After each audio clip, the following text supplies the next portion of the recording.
welcome back to my channel. My name is Caitlin if you're new here, and today is probably the most exciting video that I have filmed for my channel yet, and it is my first ever designer bag unboxing.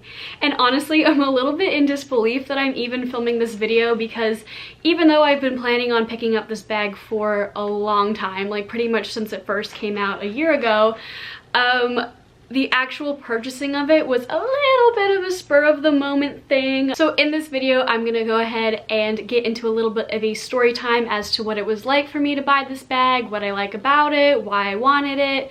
I'm also gonna get into some of the features and things. So before we go ahead and get started, if you love all things fashion, beauty, lifestyle, and a little bit of luxury now, please go ahead and click subscribe down below. I'm trying to get my channel to those first 100 subscribers. It would absolutely mean the world to me if you could help me out by subscribing and liking this video if you like it. And if you want to see how I style the bag or any other outfit photos from me, go ahead and follow me over on my Instagram at Caitlin Mahina, and let's go ahead and get started.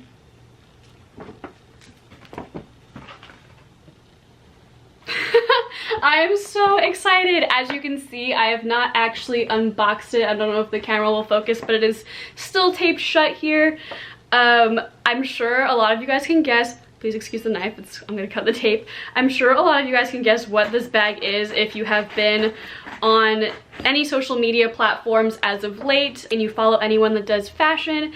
You will know exactly what this bag is. So let's go ahead and get into it. Oh my gosh. So I guess I'll do a little bit of a story time while I'm opening it. So as I said in the intro, this is my first designer purchase, and I feel so blessed that I was able to pick up this bag. I've never had a spending budget like I do right now. It's nothing crazy, but I have been out of college for about a year now, and I work full time, and so does my husband. And you know, it was getting to be the end of the year, and my husband went ahead and he purchased something that he's had his eye on for a while now. And so, you know, he was telling me, he was like, Caitlin, like, you've been working really hard this year with your regular 9-to-5 job and your full-time content creation, taking Instagram photos to post every day and posting YouTube videos once a week. He was like, you know what, you should treat yourself too. Not that I need his permission to do that or anything, but I think because I'm so fresh out of college, so fresh, it's like been a year and a half, and I've never really had this kind of spending budget before, I just, you know, the thought of treating myself kind of scares me a little bit. So in a weird way, I'm almost proud that I let myself get this bag. So without further ado, she's still obviously, you know, wrapped up, so I'm gonna go ahead and take this off. But as you can see, it is the Prada 2005 re-edition nylon bag that has just blown up all over social media as of late. And you know, people might say, girl, like, why are you buying this bag? Like, it's a trend bag, it's gonna die pretty soon, blah, blah, blah. But to me, a all black shoulder bag, like, that style is never gonna become, you know, outdated. And I honestly, I'm sorry, I just can't believe I'm holding this in my hands right now. It looks like there's a little tag on it that I could take out. But I'm not even showing you the dang bag. Okay, so if you are not familiar with this bag, as I said, it is the Prada 2005 re-edition bag. And the reason I went ahead and decided to make this bag my first designer purchase is because if you've been following sort of the luxury goods market at all in the year 2020, you will know that a lot of brands like Chanel and even Dior, and just all kinds of like luxury leather goods brands have been hiking up their prices. They're saying it's because of, you know, supply chain issues and stuff, which I mean makes sense. I work retail and that's definitely affecting, you know, the company I work for as well. But at this point, I didn't feel like purchasing a leather bag just because the prices have gotten astronomical for a lot of them. And this is my first designer bag, so my sort of thought process behind picking up a nylon bag rather than a leather one is I've never owned a designer bag before, and I know a lot of them, unless you get them in like caviar leather, like the lambskin leathers, like they wear really, really easily, and I've never owned something like this before. So just to put it out there, the current retail for this bag at the time that I'm filming this is $1,400. And for me, again, because I've never owned anything so nice, like I'm not used to having a bag that I like, you know, I'm not gonna be too delicate with this, but I'm still absolutely gonna wear. But most of my other bags, like I'll put them on the floor, I'll put them wherever the hell I want. And I just kind of wanted a like training designer bag. I don't know. And also, in my opinion, like I'm not making 6 figures. I'm not saying you have to make 6 figures to buy designer items, but like, you know, if like theoretically right now I could buy a Chanel classic flap in the jumbo size. I could. It wouldn't bankrupt me, but it's just not a smart decision for me to be making right now, especially because my husband and I are moving very soon, and so we're gonna try to furnish, you know, a totally new place that's like double the size of the place we have now. So in my opinion, when it comes to buying your first sort of designer goods, not that I'm an expert because this is my first one, I would much rather start smaller in terms of price than like have your first bag be like the all-out like $5,000, $6,000 bag. Instead, I'm just gonna go for the $1,400 bag. And the reason I picked out this bag is because I love a crossbody bag. Like I love a top handle bag, which, let me grab this other bag real quick. I'm back, that was kind of tough, but I love this DKNY bag that I have, and I've mentioned it before, but this bag is sort of my precursor to one day I will own a Lady Dior bag, which I'll put a picture of right here. But I don't have a crossbody bag in my collection, and I'm at a place right now where yes, I want to own designer goods, but while I'm saving up for those designer bags, I don't see a point in buying like an intermediate bag that's like a little, that's cheap. Like I would rather just not spend any money on that and just save up for this. So I don't own a black crossbody bag, which is a huge hole in my bag collection, in my opinion. I do have a brown crossbody bag with gold hardware, so for me this is just, I absolutely know I'm going to be getting the wear out of this bag.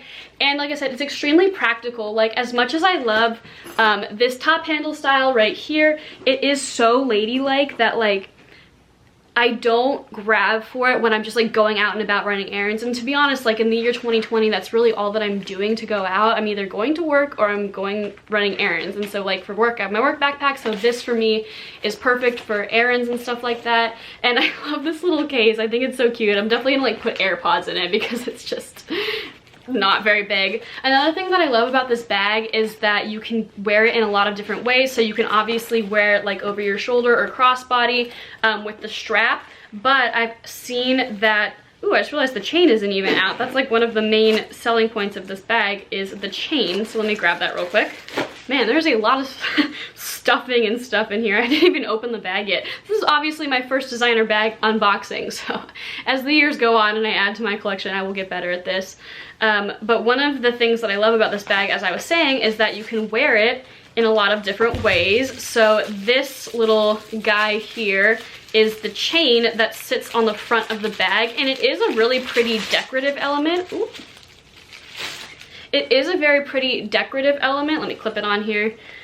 But the beauty about this chain is that you can unclip the big strap and you can wear this as like a little over the shoulder bag. So here's the whole thing assembled with the chain in front. This is how like they wear it a lot on like the Prada website, and this is probably like the main way that you'll see this bag styled as just an over the shoulder bag. But if I really, really wanted to, I could take off the big strap and a second bag. And this is just like, for me, if you're between this bag and like the other Prada nylon bag that is not with the big strap, the strap doesn't have the chain, it's just like a regular, it's like this strap, but it's only this size. I'll put a picture of it up here. Like, I would rather spend a little bit more money and get like the 2-in-1 bag that I get out of this than just going for the one that doesn't have this like chain detail on it. And another way that I've actually seen people break this bag apart is, so you have 1, the crossbody, 2, the over the shoulder bag,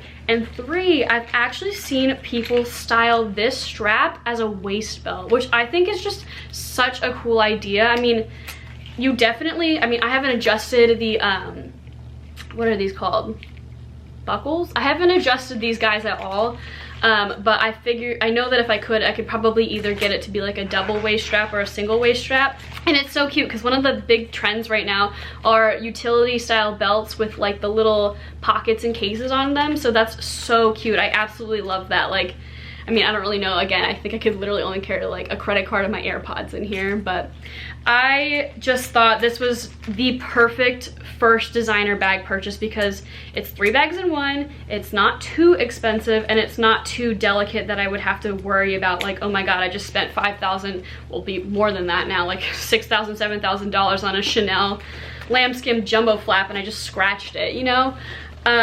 So another thing that I want to talk about this bag is like, yes, it is a trend piece, but there's so much more to this bag that I think your average like Instagrammer, content creator, you know, fashion girls that you see on social media like aren't really talking about. And not to sound like a total snob, but I did study fashion merchandising in college, and I want to use that knowledge that I learned about like the history of fashion and different fashion houses and designers to make handbag purchases that aren't just like, that's the trend, I'm gonna buy it. Like, obviously I've explained that I love this bag for the utilitarian purposes, and it's just genuinely a really useful, like awesome bag that I will get my money's worth out of. And again, on the scale of designer bags, it was not that expensive. So if you're familiar with the history of the brand Prada at all, Prada and nylon fabric are like this. They're just, it's really integral to the brand's history. So I'm just gonna run through it really quickly if you're not familiar, but nylon was invented in, I believe it was like the late 20s, early 30s, and it was originally used in World War II. That'd be World War II, right? Yes, World War II. It was originally used in World War II for like utilitarian fabrics, like fabrics for parachutes and I believe like uniforms, and just, it was a tactical fabric. It was definitely not a fabric that was associated with luxury in the slightest when it was first invented. But when Miuccia Prada, I believe that's how you say her name, Miuccia Prada, I don't think I've ever said it out loud. When she took over the Prada brand in 1970, she really wanted to sort of change it into something that wasn't so like bourgeois, like something that wasn't so like snoozy, old-timey luxury. And so she started experimenting with nylon in ready-to-wear, but her first big success with nylon was, I'm pretty sure it was like the 1980s. She created a nylon backpack, and the backpack was sort of celebrated as like the antithesis of the luxury fashion industry as it was known at the time. It was like an anti-luxury bag. Which is funny because obviously Prada's a luxury brand, and so I kind of love that about this bag and like sort of the history of the Prada nylon. So I'm not the kind of girl that's gonna go out and buy nylon ready-to-wear pieces, even though there are some pieces in the current Prada ready-to-wear collection that are made out of nylon that are absolutely beautiful. I just like don't need a nylon dress at this stage in my life.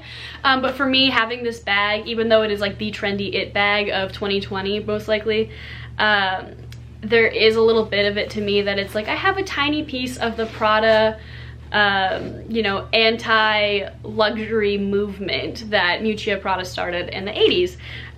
So that's just a little fashion nerd moment. So as far as the story of how I actually bought this bag, I believe I mentioned it in my intro, but I'll briefly reiterate. My husband recently treated himself to something that he's had his eye on for a little while now, and he's been working extremely hard all year, and he was like, Caitlin, like, look, we do make money to save it, but we also make money to spend it, and neither you nor I have spent any like we haven't had any real like treat yourself moments this year. I'm sure a lot of people haven't in 2020, and we've been very fortunate. We were both able to keep our jobs through the pandemic because he is in the military and I work for the military. I actually just so happened to be in the area of the closest Prada store to me. I was about 20 minutes away from it. That's where my brother-in-law lives. Yesterday I went to go drop off my cat with my brother-in-law Luke because he's staying with my in-laws for Christmas. My husband and I are about to take a trip to Montana this upcoming week for Christmas to be with my family.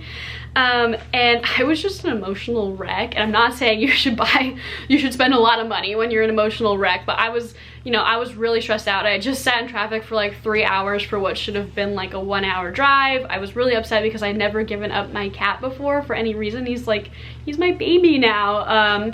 Anyway, I was in the area of the nearest Prada boutique, which for me is the Tyson's Galleria Mall Prada. And I was really, really upset. And I was like, you know what? I just need something to cheer myself up. I'm just gonna go to the Prada store. My husband, you know, in the back of my mind, I was thinking my husband has been telling me to treat myself. I can afford to spend this kind of money right now. And let me just go to the Prada store and see what happens. I'm just gonna look. I'm not gonna buy it. I'm just gonna look. And you know, I got to the Prada store and I was really freaking nervous, and I didn't expect to be so nervous because like I have worked as an intern for a luxury fashion company in New York City, Veronica Beard, when I was in college, and I did spend a lot of time at Bergdorf Goodman when I was living in the city, partially because Veronica Beard does have a presence at Bergdorf Goodman, and so I went a few times to like help with the selling floor, and also partially because that's just like what I did for fun when I lived in the city. I would like go to Bergdorf's and like just bask in the glory of everything. So I didn't think I would be so rattled, especially because the Prada store that I went to at the Tysons Galleria Mall, it was tiny, and like no shade on that Prada, but like it was so small. I didn't expect it to be that small. And I actually have been in a Gucci store before, but I think the difference was that I was not a paying customer. At the time, my dad bought my pair of Gucci loafers for me when I had actually scored that Veronica Beard internship that I was just talking about. He was like, oh, let's get you a little like something, congratulations. My parents never bought designer goods for me, as they shouldn't have. I didn't want to grow up, you know, spoiled and expecting that to be the norm. But anyway, I was getting my temperature taken before I went in, and the sales associate that I was working with, I didn't catch his name. He was this very handsome, older gentleman, and you know, he was just very polite. He was making conversation with me, and I was just honest with him. You know, I walked in and he was like, do you have your eye on anything? And I was like, oh, I'm looking at the Prada re-edition bag. And he was like, you know, they're around the corner. And he was so kind, and he was talking with me, and he said, you know, have you seen it in person before? And you know, if you've ever been inside a designer store, especially when you're someone who like is not a designer or a luxury customer, you know, I'm a first-time luxury customer, I was just like, no, you know, no, I haven't seen it in person before. And I just explained to him, I don't even know why the words were coming out of my mouth. I was kind of stuttering. I was so nervous. I was like, you know, I'm pretty recent college graduate, and I love the Prada brand. I studied fashion merchandising, blah, blah, blah. And we just like got into it, and we were talking all about like the brand's history, and he showed me other bags. Like I know that I'm also gonna one day buy the Prada monochrome top handle bag that I'm absolutely obsessed with. And he like, you know, brought those out for me, and we were talking about the ready-to-wear, and it was just like so nice. Like, I mean, that was my first ever experience in a Prada store, so I can't say that, you know, that's how all Prada stores are, but I have heard, you know, boutiques like Chanel and other places, Balmain probably, are like really kind of bitchy. Like it's not a very good experience. And so, you know, I was genuinely nervous because I am not a luxury customer at this point in my life, and I just can't like overstate how like kind and compassionate and like welcoming and nice this man was. Like I said, I was stuttering, and I'm not a stutterer, you know. I felt like I really didn't belong there. Like also, I was wearing like some old oversized sweatshirt that I stole from my husband, or he gave to me a while ago, like my Doc Martens, this like $12 ASOS men's fanny pack, and like, you know, a messy bun like hair that I hadn't washed in 4 days. And just like some random jeans. I was like in the Prada store. Like I didn't feel like I belonged there, but it was a wonderful experience. So if you're anything like me and you are a first-time luxury shopper and you're a little bit nervous about the experience, and you maybe don't want to be spending crazy like Chanel, Dior money, I would so recommend checking out Prada. I can only speak for that one store, but the man just made me feel so at ease, and like I'm really grateful for him. I wish I got his name. But yeah, that's all I have for this video. I hope it was pretty short and sweet. I am a little bit of a talker, especially when it's something that I'm passionate about and that I've had on my wish list since it came out last year. So if you liked this video, please go ahead and click that like button down below, as well as subscribe if you haven't already. I mentioned before, but I'm trying to hit my first 100 subscribers here on YouTube, because when I do, the YouTube Creator Studio will unlock some new features for me that would help me in my content creation and would help me to continue to churn these videos out every week. And if you haven't already, go ahead and follow me on my Instagram at Mahina. I love shooting for my Instagram. If you're at all interested in seeing my style and how I style different pieces and how I style this new baby, please go ahead and follow me over there. And that's all I have. Thank you so much for watching, and I hope you have a great rest of your day. Bye!